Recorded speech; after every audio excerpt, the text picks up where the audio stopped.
전미예수님, 네, 오늘은 삼위일체 대축일입니다. 성부와 성자와 성령의 이름으로 아멘.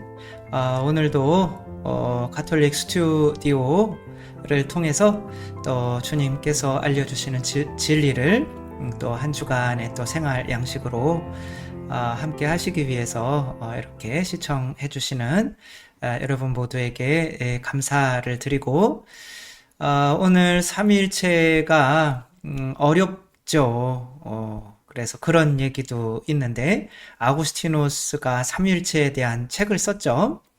데 트리니타스라고 하는 책을 썼는데, 그걸 쓰다가 너무 골치가 아파가지고 이제 바닷가로 산책을 나갔는데, 한 아이가 조가비로 바닷물을 작은 웅덩이에 퍼담고 있는 거죠. 그래서 뭔 짓을 하고 있는 거냐 이렇게 물어봤더니 바닷물을 다 요 작은 웅덩이에 내가 넣으려고 한다. 야, 조가비로 그걸 어떻게 다 넣니? 그건 말도 안 되지. 라고 했더니 네가 예수님이었던 아기 예수님, 하느님의 진리를 인간의 둔회로 이해하려고 하는 것이나 내가 이 바닷물을 요 작은 구덩이에 넣으려고 하는 거나 뭐가 다르냐. 그러고 이제 사라지셨다. 그래가지고 우리는 삼위일체를 이해할 수 없다. 그래가지고 딱 끝나버리는 경우가 있어요. 우리는 삼위일체를 이해하면 안 된다라는 식으로 절대 이해할 수 없다. 그것은 삼위일체를 이해할 수는 없어도 내가 조가비로 웅덩이에 어느 정도 바닷물을 넣으면 마치 수조처럼 거기에 물고기도 좀 들어갈 수 있고 해초도 좀 생길 수 있고, 이거 바다 전체를 알 수는 없지만 그 일부가 이렇게 짠맛이 나는 물로 되어 있고 이런 물고기가 살고 이런 해파리도 살고, 아무튼 그런 어떤 수족관 정도는 만들 수가 있잖아요. 그걸 통해서 다는 아니더라도 어느 정도 이 정도는 되겠다라는 것을 이해할 수가 있다라는 것으로 받아들여야지 우리는 이해할 수 없어. 이렇게 하면 안 되겠죠. 이건 루블르프라고 하는 분이 그린 삼위일체 그림인데, 남자 세 분이, 천사들이 이제 이렇게 앉아 있죠. 아브라함이 이제 천사 셋을 손님으로 맞아들여서 복을 받잖아요. 그 천사를 의미하는 건데, 또 이 각 그림마다 삼위일체 하느님을 상징하기도 하죠. 제 머리에 있는 중간에 있으신 분이 빨간 옷이 이제 신성을 의미하고 파란 거는 인성을 의미하는데, 바로 예수님이고요. 여기에 계신 분이 이제 하느님 아버지, 위에 이제 집이 있어요. 건축가로서 이렇게 성령님과 이제 성자께서 나가시는 거고, 요 분은 이제 요 분은 성령님, 이렇게 이제 손 요렇게 비둘기 이 날개 모양인데, 아무튼 이렇게 하며 그렇게 그렸는데, 남자 셋이 무슨 재미가 있겠어요. 하늘나라에서 이제 참 유치하게 되는 거죠. 근데 그렇다고 이해를 안 할 수도 없고, 우리의 굉장히 중요한 교리인데, 그래서 옛날 사람들은 삼위일체를, 그러니까 이제 이단이 이제 다 삼위일체에서 나오는 건데, 이단은 특별히 어떤 식으로 되느냐면, 하느님이 한 분이시다 라는 게 이단이고요. 하느님은 한 분이시다. 혹은 하느님 세 하느님이시다. 그러니까 동시에 세 하느님이시다. 이것도 이단인 거예요. 그러니까 이제 한번 들어보시면, 자, 하느님이 이분들은 하느님이 몇 분이에요? 한 분이시죠. 하느님은 한 분이신데, 이런 하느님이 천국에서 돌아다니면 놀래서 기겁을 하겠죠. 그쵸? 약간 천국 같지가 않겠죠. 그래서 하느님을 한 분으로 여기는 사람들이 그려낸 이런 거고요. 우리나라에서 번역을 조금이 아니라 좀 많이 잘못을 해가지고 우리가 한 분이신 하느님을 저는 믿나이다 이러잖아요. 그게 상당히 위험한 어떤 이러한 모습이고요. 또 동시에 세 하느님이 이렇게 보인다 라는 것도 굉장히 위험한 거죠. 여러분들은 여기서 하느님이 동시에 몇 분으로 보이세요? 동시에 세 분으로 보이죠? 비둘기도 성령 하느님, 젊으신 예수님 하느님, 그 다음에 좀 연세 드셔서 이제 조만간 또 돌아가실 수도 있는 아버지 하느님. 여러분들 이런 거 보면 조금 웃겨야 돼요. 이제 중요한 거는 하느님이 사랑이시라는 거죠. 사랑은 관계인 거죠. 따라서 잠깐 조금 어렵지만 삼위일체에 대한 교리를 좀 설명을 간단하게 드리자면, 삼위일체에서는 우리가 알아야 되는 세 가지 개념이 있어요. 가톨릭교회 교리서 252항에 보면 이런 내용이 나와요. 삼위일체 교의를 정형화하고자 교회는 철학적 개념들의 도움을 받아 실체, 수브스탄시아, 실체라는 말이 또 우리 말로 네 실체는 뭐냐? 이렇게 물어볼 수 있는데, 이것은 태어날 때부터 가지고 있는 본성을 의미해요. 본성. 그러니까 하느님은, 인간은 신성, 동물들은 동성, 동물들은 뭐죠? 아무튼 뭐 동물의 어떤 본성이 있는 거죠. 원숭이의 본성이 있고, 태어날 때 가지고 있는 어떤 그 원숭이를 원숭이로 만드는 어떤 그런 본성인 거죠. 그 다음에는 이제 우리가 위격, 페르소나, 영어로 하면 펄슨이죠. 위격이라는 말이 있고, 그 다음에는 관계, 릴라시오인데, 관계, 릴레이션, 영어로 하면 그것을 의미하는 거죠. 이 세 개의 개념을 알아야 돼요. 그러니까 실체, 그 본성은, 하느님은 몇 개이실까요? 하느님은 한 하느님이어야 되니까 본성은, 수브스탄시아는 하나겠죠. 그 다음에 하느님은 몇 분이실까요? 성부, 성자, 성령은 각기 다른 자유를 지닌 분이시니까 한 분, 두 분, 세 분으로 해야 되니까 세 분인 거죠. 그러니까 근데 이제 분이라고 쓰기가 뭐해서 우리나라에서만 특별히 위라는 말을 썼어요. 그 삼위인 거죠. 삼위, 세 분, 일체, 한 본성. 삼위일체가 세 분, 한 본성. 근데 이 본성은, 신성은 나누어질 수가 없고 한 분만 가지실 수가 있어요. 나누어질 수가 없으니까. 근데 세 분인데 이 신성을 가지려면 어떻게 해야 돼요? 서로 주고받는 비움과 받음의 어떤 관계가 일어나야 되죠. 그래서 관계가 반드시 있어야 된다. 주고받음이 있어야 된다. 라고 이렇게 볼 수가 있죠. 그래서 이 세 가지를 의미한다면, 자, 여기서 문제가 되는 거는 이분들 안에서는 관계가 있어요, 없어요? 어떻게 뭘 주고받을까요? 한 분인데 주고받을 수가, 관계가 없죠? 관계가 형성될 수가 없어요. 그래서 관계라는 거는 남자, 여자가 마치 이것과 같겠죠. 그 크리스마스 선물, 어떤 남자가 성탄절인데 아내에게 선물을 할 게 없어서 갑오로 이어 내려오는 이제 시계를, 이렇게 그 동그란 이제 들고 다니는 시계를 팔아서 아내의 이제 빚을 사왔죠. 아내가 머리가 좀 떡져서 아니, 그건 아니고 조금 이렇게 머리가 길었던 거죠. 근데 이제 아내는 머리카락을 잘라서 그걸 팔아서 아내의, 남편의 그 시계줄을 이제 사온 거죠. 그러니까 이제 이게 서로 관계라는 거는 선물이 왔다 갔다 한다는 거예요. 그때 이렇게 되면 뭐가 태어날까요? 자녀가 태어나겠죠. 이게 사랑이 되는 거죠. 사랑은 이렇게 A, B, 남자, 여자 둘만으로 되는 것이 아니라 남자와 여자가 서로 내 목숨과도 같은 것을 내어주면서, 내 것을 내어놓으면서, 비우면서 이루어지는 거죠. 그러니까 내 전부를 내어놓는 거죠. 그래서 내가 주는 이 선물 안에는 나 자신이 들어간다고 봐도 돼요. 여러분들이 저에게 만약에 어떤 뭐 꽃을 선물했다. 근데 이제 그 꽃이 어떤 분에게는 정말 한 일주일을 먹어야 될 수 있는 양식을 굶고 사온 걸 수도 있잖아요. 물론 그런 분은 안 계시겠지만 그거를 제가 일부러 꽃이 뭘 필요하다고 차라리 돈을 주지, 그러면 이걸 쓰레기통에 버렸다. 그러면 그걸 선물을 준 사람 입장에서는 저를 다시 볼까요? 근데 기분 나빠할 필요가 없는 게 어차피 저한테 준 거잖아요. 근데 문제는 그 안에 자기 자신이 들어가 있는 거예요. 내가 이 꽃을 쓰레기통에 버릴 때 그 꽃을 준 사람도 같이 쓰레기통에 버려지는 느낌을 받는 거죠. 그러니까 선물 안에는 내 자신이 들어가는 거죠. 그래서 내가 그 사람 안으로 들어가서 그 사람을 변화시키는 일이 일어나는 거죠. 이게 성령께서 하시는 일인 거죠. 그러니까 아버지께서 예수님이 성령을 받으실 때, 세례를 받으실 때 아버지께서 성령을 보내시잖아요. 그러면 다 주셨다는 거거든요.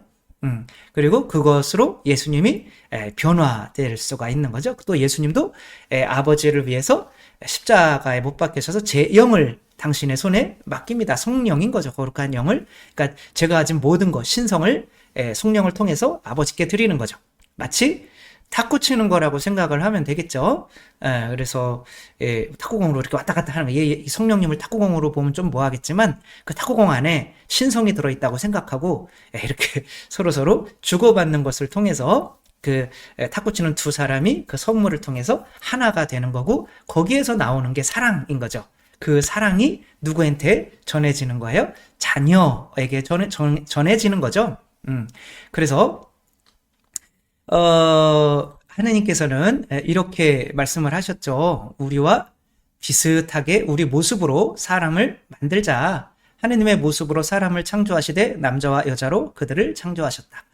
우리와 비슷하게, 이것은 그냥 사람이 생각할 때 쓰는 방식이다 그러면 언어의 습관상으로 그냥 우리라고 한 거다라고 하면 할 말은 없지만, 이때 당시로는 삼위일체의 교리가 형성이 안 됐는데도 우리라고 한 거고, 그게 남자와 여자의 모습에, 그 관계의 모습에 그 삼위일체의 모습이 들어가 있다라고 좀 신학자들은 이야기를 하고 있죠. 그래서 삼위일체를 이해하려면 남자와 여자의 관계를 이해할 수 있어야 하는 거죠. 그러니까 왜 삼위일체에 대해서 우리가 알아야 되냐? 결국에는 사랑이 삼위일체이기 때문에 그런 거죠. 그러니까 삼위일체를 이해하지 못한다는 것은 사랑을 이해하지 못해서 사랑을 할 수가 없는 거죠.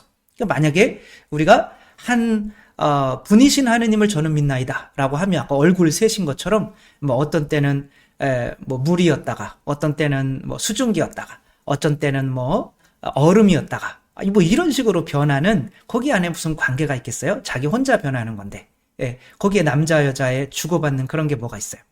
근데 이제 그런 식으로 한 분이신 하느님을 저는 믿나이다 이렇게 해버리면 사랑은 그냥 지 혼자 하는 건가 보다 이렇게 생각하고 사랑이 굉장히 자기 맘대로가 되겠죠.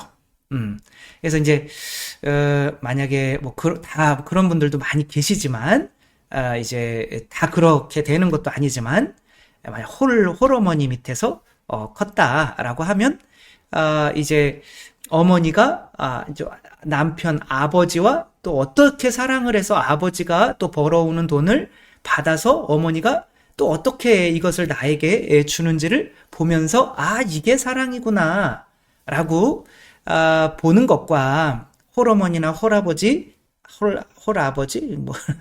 이게 해가지고 그냥 아버지 혼자 이게 사랑이구나 라고 하는 것은 다른 거죠. 사랑은 무조건 삼위일체가 되어야 되는 거예요. 그런 분들도 이제 하느님의 삼위일체 사랑을 받게 되면 삼위일체의 개념이 잡히고, 그러면 그러한 모습을 따라서 나도 사랑을 할 수 있게 되는데, 어떤 분들은 사랑의 개념이 안 잡히면, 삼위일체가 안 잡히면 본인이 사랑을 한다고 생각하면서도 그게 사랑이 아니게 돼요. 자주 말씀드리는 거지만, 어떤 자매님이 이제 남편이 돌아가시고, 그러니까 내 아들밖에 없는 거죠. 그러니까 아들한테 모든 걸 다 해주는데, 이제 아들은 부담스러우면서도 엄마가 나에게 해주는 사랑이니까, 그렇게, 근데 이제 이분도 이제 그게 사랑인 줄 아는, 내가 자식에게 다 해주는 거. 근데 자식이 이제 결혼했는데 아내한테 왠지 며느리한테 뺏기는 것 같은 거예요. 그러니까 며느리한테 이제 좀 화가 나는 거죠. 그러니까 며느리가 목매달아 자살을 했어요. 실제로 있었던 그런 일이 일어나기도 하죠. 그렇게 됐을 때 이제 아들은 이제 서울로 가버렸고 다시는 엄마 안 본다고. 근데 엄마는 섭섭한 거죠. 내가 평생 너만을 위해서 살았는데 네가 나한테 이럴 수 있니? 그러니까 혼자 뭔가 하는 게 사랑이라고 믿었던 거예요. 내가 이것은 어쩌면 홀 부모님으로부터 자라서 이게 사랑이구나 라고 믿고 있었기 때문에 그래요. 그러니까 인간은 사람이 형성이 되려면 사랑을 받아야 되는데 그 사랑 안에 삼위일체의 진리가 들어가 있었어야 돼요. 그래서 내가 보지 못하면은 할 수가 없어요. 예, 뭐 진짜 보지 못하면 오랑우탄도 인간한테 키워졌는데 그러면 인간이 엄마라고 이제 얘네가 믿잖아요. 인간이 엄마구나. 근데 엄마가 나무를 못 타면 얘도 나무를 타고 싶은 마음도 없고 탈 수도 있다고 믿지를 못해요. 진리가 없는 거죠. 사랑을 받았으면 나도 인간이구나 라고 믿게 되는데 그 인간이구나 라고 믿으면 그 인간이 어떠한 모습의 사랑을 하는지를 봐야 내가 관계를 맺을 수 있는 존재가 되잖아요. 그러니까 이제 그 삼위일체를 이해하는 거는 삼위일체가 곧 진리인 거죠. 근데 모든 사람은 은총과 진리로 형성이 돼요. 만약에 어떤 사람이 이런 자동차를 만든다라고 하면 이 자동차를 만들 때는 분명히 설계도가 있어야겠죠.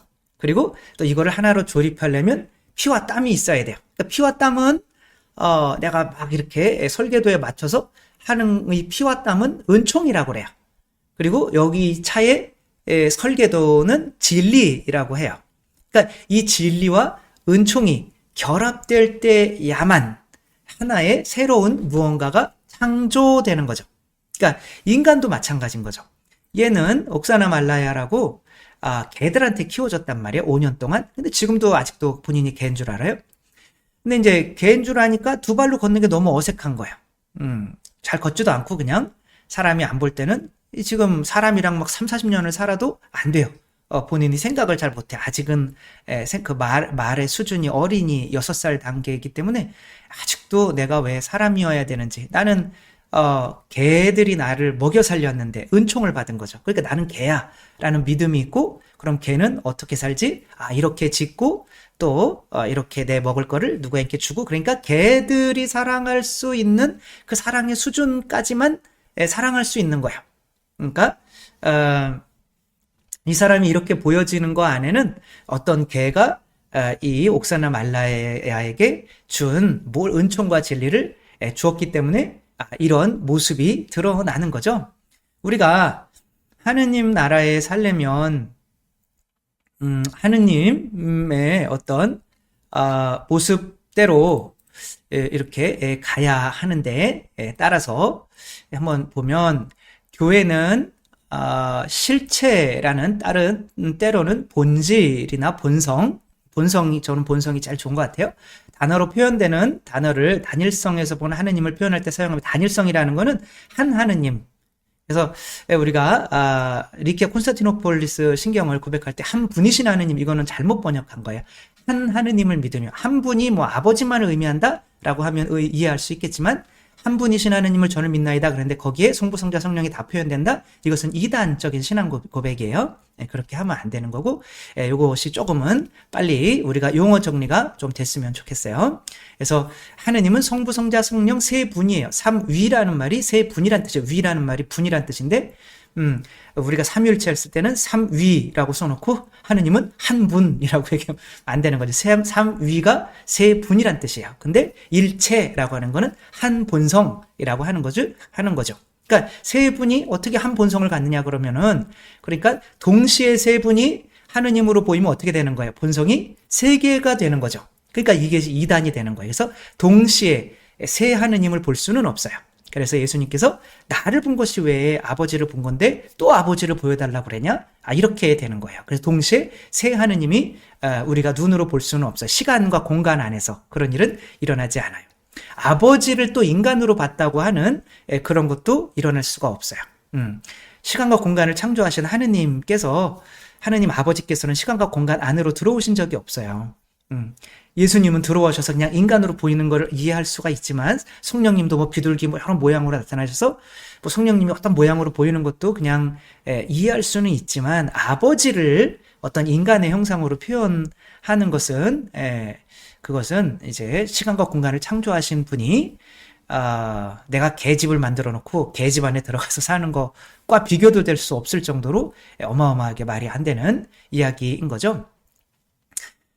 아무튼 위격이라는 단어는 성부, 성자, 성령 사이의 실제적 구분에서 본 삼위를 가리킬 때 쓰이며 삼위가 그러니까 위격이 삼위가 성부, 성자, 성령의 실제적인 구분, 세 분이라는 뜻이고 관계라는 단어는 이 위격들의 구분이 한 위격과 다른 위격들이 관련하여 존립한다. 이게 관계를 맺으면 서로 신성을 주고받으면서 이렇게 된다는 거죠. 그러니까 이것을 볼 때 남자가 성부라고 하면 여자는 성자인 거죠. 그리고 남자가 또 여자에게 주는 이 빚은 내 모든 것을 팔아서 내 전부인 거죠. 이것을 이렇게 사랑하면 많이 주잖아요. 다 주는 거죠. 하느님은 다 주시는 건데 그 다라는 말 안에는 본성이 들어가 있는 거예요. 내 생명을 바치는 거죠. 피를 바치는 거죠. 그러니까 피와 같은 거예요. 우리가 술 마실 때 피 같은 술이라고 하는데 그것은 말이 안 되는 거고 이렇게 다 바치는 거죠. 그러니까 버릴 수가 없는 거예요. 그러니까 그것을 받으면 그 사람이 내 안에 살게 되는 거예요. 그리고 그 사람이 나를 지배하게 돼요. 그리고 나도 그래서 그 사람에게 순종해서 내 자신을 바치게 되는 거죠. 그런데 그 내 자신을 바칠 때 그 본성을 운반할 수 있는 어떤 이 빛이나 시계줄과 같은 어떤 모양이 거기 안에 담겨서 해야 되잖아요. 그분이 성령인 거예요. 성령도 비어 있었지만 그 중간에 그 신성을 받아서 움직이면서 본인도 하느님의 전부를 받게 되는 거죠. 그래서 성령님을 이해하면 뭐 삼위일체는 다 이해했다고 볼 수가 있죠. 사랑이라고 한다고 할 때는 그 안에 이제 뭐 두 명이 사랑하는 거잖아요. 근데 그 둘 안에 뭐 내 전부를 주는 이게 성령님이 어떠한 작용을 하는지. 그 남자는 여자를 사랑하고 있죠. 근데 아프리카에서 여자에게 소 한 마리를 이쁘면 이제 소 한 마리 주고 이제 아내를 이제 데려오는 거죠. 이제 아주 이쁘면 두 마리, 그냥 뭐 전 세계에서 제일 이쁘면 세 마리. 근데 이 사람은 자기가 가진 9마리 소를 다 끌고 가는 거예요. 그래서 야, 얘는 이제 막이 들렸다. 뭐 이렇게 생각을 한 거죠. 가봤더니 뭐 추장 딸도 아니고 그냥 비싹 마르고 그냥 뭐 그렇게 이쁘지도 않고 배우지도 못한 여자한테 가는 거예요. 그래가지고 근데 이제 이 여자가 또 이상하고 그래가지고 근데 처음에는 안 믿었는데 점점 내가 이 사람이 가진 전부를 나를 위해서 바칠 수 있는 내가 존재란 말이야? 라고 점점 내 가치가 내 존재, 내 정체성이 변화되어 가죠. 그러니까 몇 년이 지나면서 아주 몸도 좋아지고 또 얼굴도 이뻐지고 또 영어도 배우고 또 이 남자의 품격에 맞는 여자로 변화가 되는 거죠. 그래서 또 아이를 또 이 사람이 또 원하는 훌륭한 또 자녀를 낳게 되고 키우게 되고 이런 게 사랑인 거죠. 그러니까 사랑은 삼위일체일 수밖에 없어요. 그러니까 누군가가 사랑할 수 있는 사람이 되었다는 것은 이미 누군가로부터 그 사랑을 받았기 때문에 또 누군가를 태어나게 할 수가 있는 거죠. 이런 이야기도 있죠. 그 장위화 씨라고 하는 이 사람이 이제 결혼을 했는데 안타깝게도 아내가 이제 뇌사 판정을 받은 거죠. 수술하다 잘못돼가지고. 근데 이제 8년 만에 아내를 이제 뇌사 상태인 아내를 정말 지극정성으로 간호해서 근데 8년 만에 아내가 깨어났어요. 아무튼 미움이나 뭐 이런 걸 그래도 먹으면서 이렇게 심장만 살아 있었던 건데 뇌가 이제 살아난 거예요. 근데 이제 아내가 임신을 하게 됐어요. 근데 이제 의사들은 이 아기를 못 낳는다. 지금 8년 동안 몸이 안 움직였는데 근육이 없잖아요. 그 몸이 찢어져서 죽는다. 근데 이제 이 아내는 그러는 거예요. 내가 남편이 나를 살려줬는데 이게 성령인 거죠. 내가 다 받았는데 내가 남편한테 나도 나도 뭔가를 줘야죠. 그러면서 이 남편과 아내의 사랑에서 탄생하는 게 자녀인 거예요. 그 자녀는 딸이 태어났는데 그리고 살았어요. 그 자녀는 사랑이라고 하는 게 이 엄마 한쪽만 보고 혹은 아빠 한쪽만 보는 게 아니라 아빠가 엄마에게 자신의 모든 것을 내어주고 또 이 엄마도 아빠에게 생명을 내어주면서 내가 태어난 거구나 라고 자녀는 삼위일체라는 것을 이해해요. 그리고 나도 그렇게 다른 사람을 사랑할 수가 있게 되는 거죠. 일방적인 사랑이 아니라 그렇게 되는 거고, 우리 교회가 태어난 것도 바로 이런 거예요. 모든 창조는 그래서 삼위일체의 하느님, 삼위일체일 수밖에 없는 거죠. 하느님 아버지께서 아드님에게, 아담에게 성령을 주셔서 코에 숨을 불어넣잖아요. 그리고 또 다시 아들의 피를 흘리게 만들어요. 피 흘림 없이 태어나는 자녀는 없잖아요. 그래서 그게 갈비뼈를 빼내는데 그 갈비뼈가 바로 은총과 진리인 거예요. 그러냐면 그렇지 않으면은 하와가 태어날 수가 없기 때문에. 그래서 하느님과 아담 사이에 태어난 하와가 태어나요. 그러면 이 아담은 다시 부활해서 이 엄마인 거죠. 다시 부활해서 또 하와를 사랑하게 되는 거죠. 그래서 엄마와 자식 간의 사랑이 다시 애인처럼 이렇게 되는 거예요. 그래서 내가 또 하느님이 나를 통해서 전부를 주셨지만 또 나를 피 흘리게 만들어서 또 다른 생명을 태어나게 하는 것처럼 나도 그 하와를 통해서 또 다른 어떤 생명을 태어나게 만드는 일에 참여하게 되는 거죠. 이게 사랑에 참여하게 되는 게 사랑하게 되는 거죠. 그래서 교회는 이렇게 아드님의 옆구리에서 뭐 다 읽어드릴 수는 없지만 하느님과 이 예수님이 두 번째 아담이에요. 그래서 옆구리에서 이제 갈비뼈가 아니라 피와 물, 은총과 진리를 뽑아내서 그 은총과 진리가 성사라고 하는 거죠. 우리가 미사할 때 이 말씀이 진리고 그 살과 피가 성사인 거예요. 그러니까 살과 피를 우리가 이렇게 받으면, 예수님의 살과 피를 받으면 우리 존재가 이제 개도 아니고 사람도 아니고 내가 하느님과 똑같은 존재이구나. 나도 물 위를 걸을 수 있게 있는 존재이구나 라는 걸 알게 돼요. 그럼 나도 하느님과 같은 사랑을 할 수가 있겠네. 그럼 하느님은 어떻게 사랑하셨지? 그 삼위일체를 설명하는 게 말씀의 전례인 거죠. 진리를 이해하는 거죠.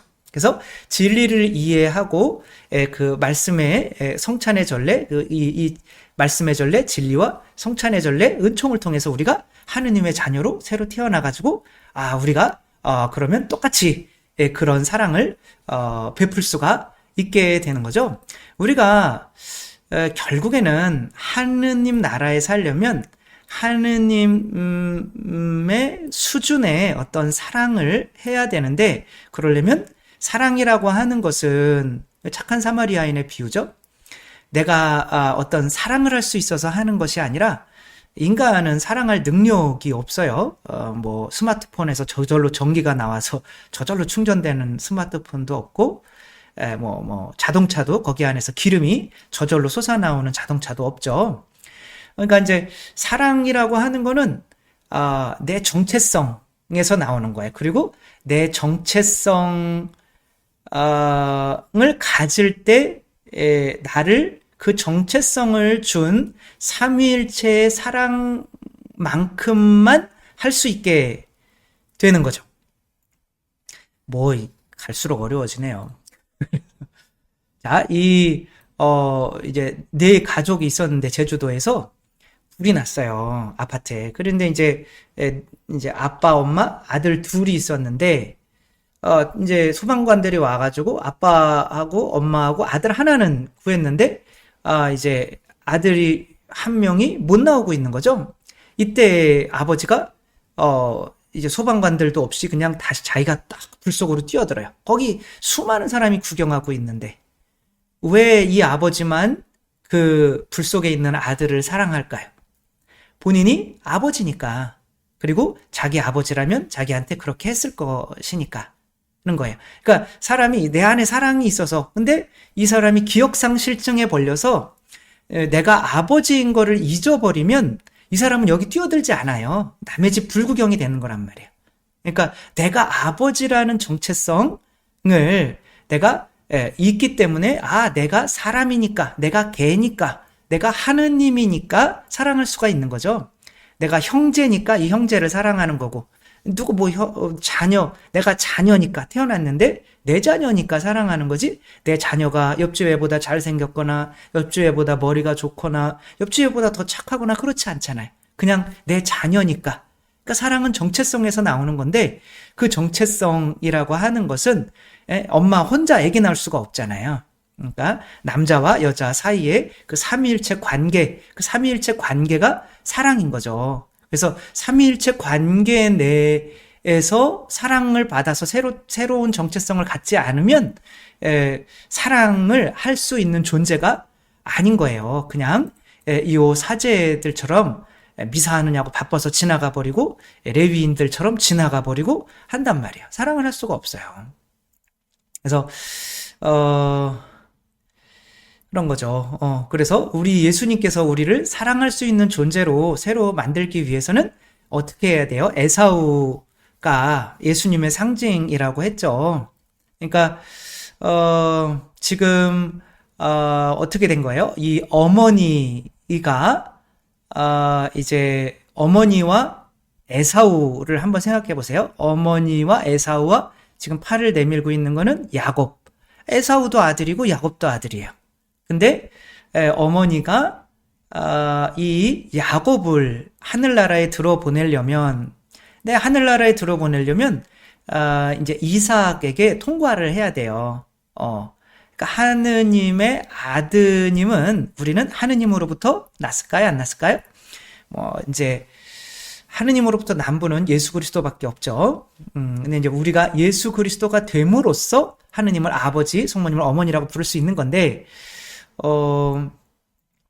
쉽게 설명하려고 한 건데 점점 어려워져서 아니 이거를 이렇게 짧은 시간 안에 하려고 하다가 보니까 어쩔 수 없이 이렇게 되는데, 어쨌거나 어떤 이가 사랑할 수 있는 존재, 그러니까 내가 정체성을 바꿔야 되잖아요. 그러니까 나도 하느님이다 라는 그게 생기려면 예수님 혼자 살과 피를 주우시는 것이 아니라 그 살과 피를 줬던 분이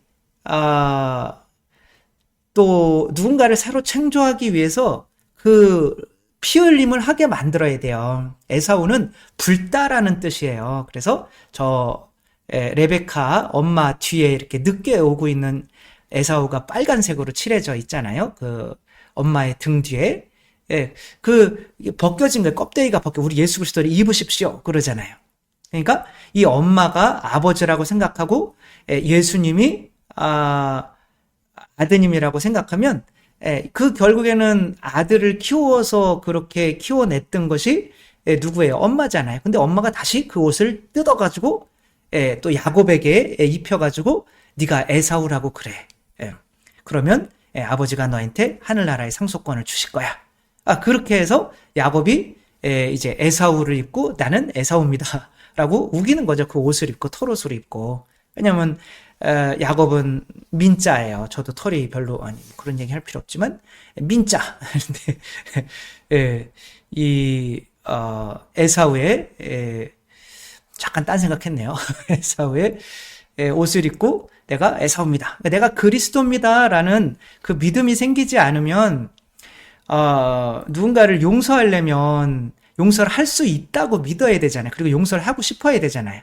근데 인간이라면 인간이 나한테 그런 잘못한 사람을 미워하는 건 당연한 거 아니야? 라고 용서가 안 돼요. 용서하고 싶지도 않고 인간이 그런 사람을 어떻게 용서할 수 있어? 그 사랑이 안 돼요. 근데 내가 예수님이라고 믿어버리면 예수님은 당연히 사랑하실 텐데, 예수님은 당연히 용서하실 텐데, 예수님은 다 가능하잖아요. 그러니까 물 위를 걷게 되는 거죠. 그러니까 그분의 어떤 본성대로 새로 태어나서 인간의 수준의 사랑을 뛰어넘는 하느님 나라에 살 수 있는 수준의 사랑을 할 수 있게 되는 거죠. 그래서 예수님이 우리에게 살과 피를 내어주시는 것은 이건 혼자 내어주시는 것이 아니라 아버지께서 먼저 예수님에게 전부를, 남편이 아내에게 사냥 나가가지고 짐승을 잡아가지고 아내에게 주는 거죠. 자기는 먹지도 못하고 일주일 동안 굶으면서 아내를 먹여 살려야 애도 살릴 수가 있으니까 그 젖을 줘야 되잖아요.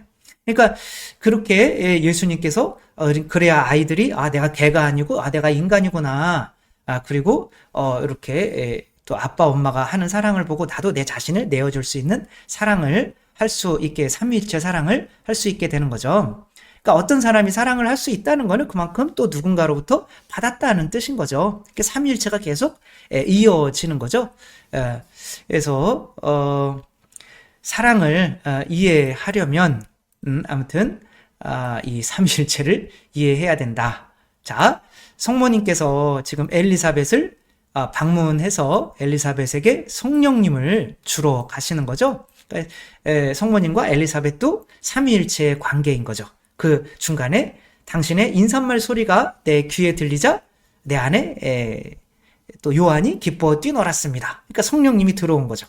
그러니까 엘리사벳이 또 성모님을 위해서 이제 요한을 낳아드리는 거죠. 그래야 또 성모님의 아드님의 길을 닦는 사람이 되는 거니까.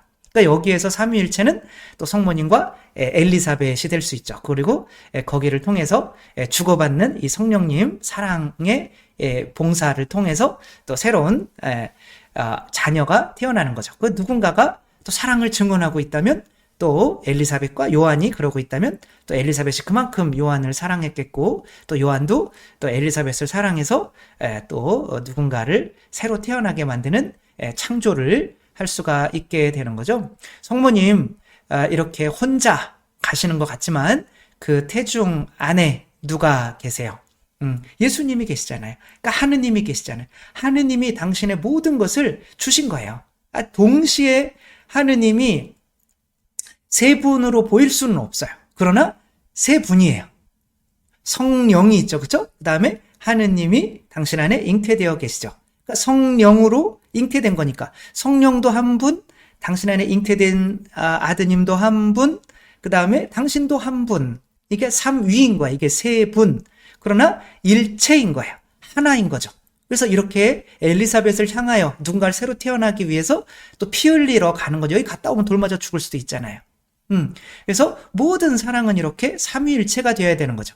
혼자의 힘으로 사랑하려고 하다가 보면 아까 그 아들을 혼자 사랑하려고 막 이렇게 했다가 결국에는 아들을 피 빨아먹는 사람인 거죠. 아들을 통해 자기 행복을 채우려고 하는 거죠. 그러나 내 안에 하느님의 사랑의 행복이 가득 차 있다면 그제서야 비로소 누군가를 새로 태어날 수 있는 존재가 되는 거죠. 그래서 성모님께서는 또 첫 번째 하느님과 삼위일체 관계를 또 이렇게 형성한 분으로서 또 이렇게 예수님께서 태어나셔서 하실 또 교회를 탄생하는 그 모델을 또 엘리사벳을 방문하는 것을 통해서 이렇게 보여주시죠. 삼위일체에 별거 없다. 별거 없는 게 아니라 이제 바닷물은 그렇게 많지만 조금만 마셔보면 짠 거 알잖아요. 그런 것처럼 그 짠 맛만 알면 되는 거죠.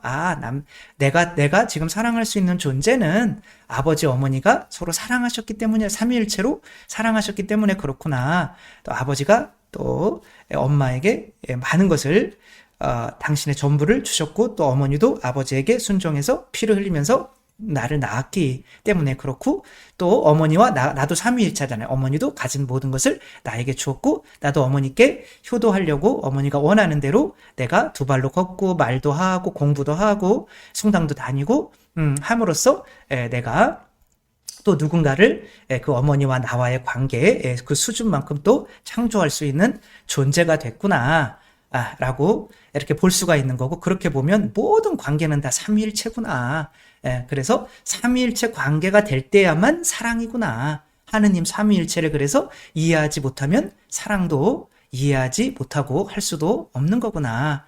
이렇게 알며 우리가 삼위일체의 짠맛 사랑의 맛을 알고 그 사랑의 맛에 참여해서 삼위일체 하느님의 영원한 생명에 모두 참여하는 우리가 되었으면 좋겠습니다. 주님께서 여러분과 함께 전능하신 천주 성부와 성자와 성령께서는 여기 모인 모든 이에게 축복을 내리시어 길이 머물게 하소서. 주님과 함께 가서 복음을 전합시다. 하느님 감사합니다. 성부와 성자와 성령의 이름으로 아멘. 감사합니다. 사랑합니다.